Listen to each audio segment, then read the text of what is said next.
నమస్తే welcome to KK news నేను Sridevi Tirupati ఘటనపైన CM Chandrababu ఆగ్రహం వ్యక్తం చేశారు.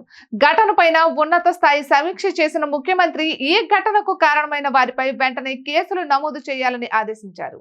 ఇప్పటికే 2 కేసులు నమోదు చేశారని అధికారులు తెలిపారు. సమన్వయం కరువవడం కారణంగానే ఘటన చోటు చేసుకున్నట్లు నివేదించిన అధికారులు 2 కేసులు నమోదు చేశామని చెప్పారు.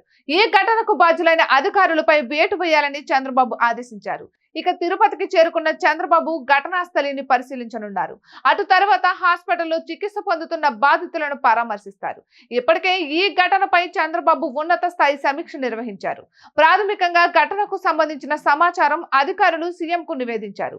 బైరాగి పట్వాడా వద్ద లోపల ఉన్న ఒక మహిళకు గాలిఆడక స్పృహ తప్పి పడిపోయిందని, ఆమెను కాపాడేందుకు అక్కడ డీఎస్పీ గేటు తీశారని పోలీసులు నివేదికలో తెలిపారు. టికెట్ల కోసం గేట్ తీశారని భావించి ఒక్కసారిగా భక్తులు బయటకు వచ్చారని చెప్పారు. గేటు తీయడంతోనే తొక్కిసలాట ప్రారంభమైందని ముఖ్యమంత్రికి వివరించారు. కౌంటర్ల వద్ద తొక్కిసలాట జరిగే ప్రమాదం ఉందని చెప్పినప్పటికీ అధికారుల నుంచి అందుకు అనుగుణంగా ఎందుకు చర్యలు తీసుకోలేదని చంద్రబాబు ప్రశ్నించారు. అసలు టీటీడీ ఈవోకు సమాచారం ఎప్పుడు వచ్చిందని సీఎం చంద్రబాబు ప్రశ్నించారు. భక్తుల ఏర్పాట్లపై మీ ప్లానింగ్ ఏమిటని నిలదీశారు. భక్తులు వస్తారని తెలిసి ప్లానింగ్ ఎందుకు చేసుకోలేదని ఆగ్రహం వ్యక్తం చేశారు. పోలీస్, టీటీడీ, రెవెన్యూ శాఖల మధ్య సమన్వయ లోపం ఉందని నివేదికలో తెలిపారు. బాధ్యులను వెంటనే సస్పెండ్ చేయాలని ఆదేశించారు. మొత్తం ఈ ఘటనలో అధికారుల వైఫల్యం స్పష్టంగా ఉందని ప్రాథమిక నివేదికలో పేర్కొన్నారు. బాధ్యులైన అధికారులపై క్రిమినల్ కేసులు నమోదు చేయాలని సీఎం చంద్రబాబు ఆదేశించారు.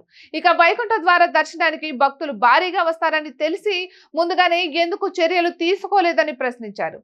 సీఎం చంద్రబాబు ఆదేశాలతో సాయంత్రం లోపు కొంతమంది అధికారులపై వేటు పడే అవకాశం ఉంది. డిప్యూటీ సీఎం పవన్, మాజీ సీఎం జగన్, లోకేష్ సైతం తిరుపతికి వస్తున్నారు.